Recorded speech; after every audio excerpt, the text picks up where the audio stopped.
السلام علیکم ناظرین، آپ میرا یوٹیوب چینل رفیق ڈوگر آفیشیل دیکھ رہے ہیں۔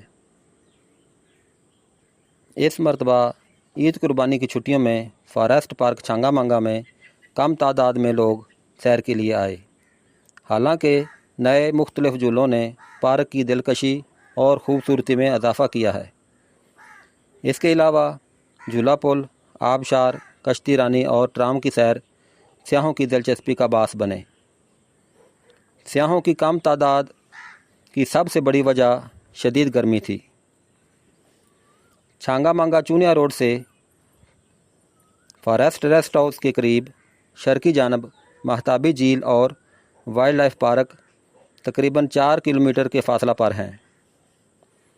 ڈی پی او صاحب قصور نے محکمہ پولیس کے عملہ اور ڈی ایف او صاحب چودھری عمران ستار صاحب نے محکمہ جنگلات کے عملہ کی ٹرو مرو کے لیے اسپیشل ڈیوٹی لگائی، جس سے سیکورٹی کا نظام تسلی بخش رہا۔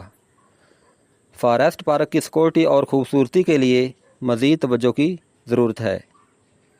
سیاحوں کی سہولت اور ٹریفک کے مسائل کو حل کرنے کے لیے چونیا چھانگا مانگا روڈ جیسی خوبصورت ون وے سڑک جھیل پارک تک بنائی جائے تاکہ مزید خوبصورتی میں اضافہ ہو۔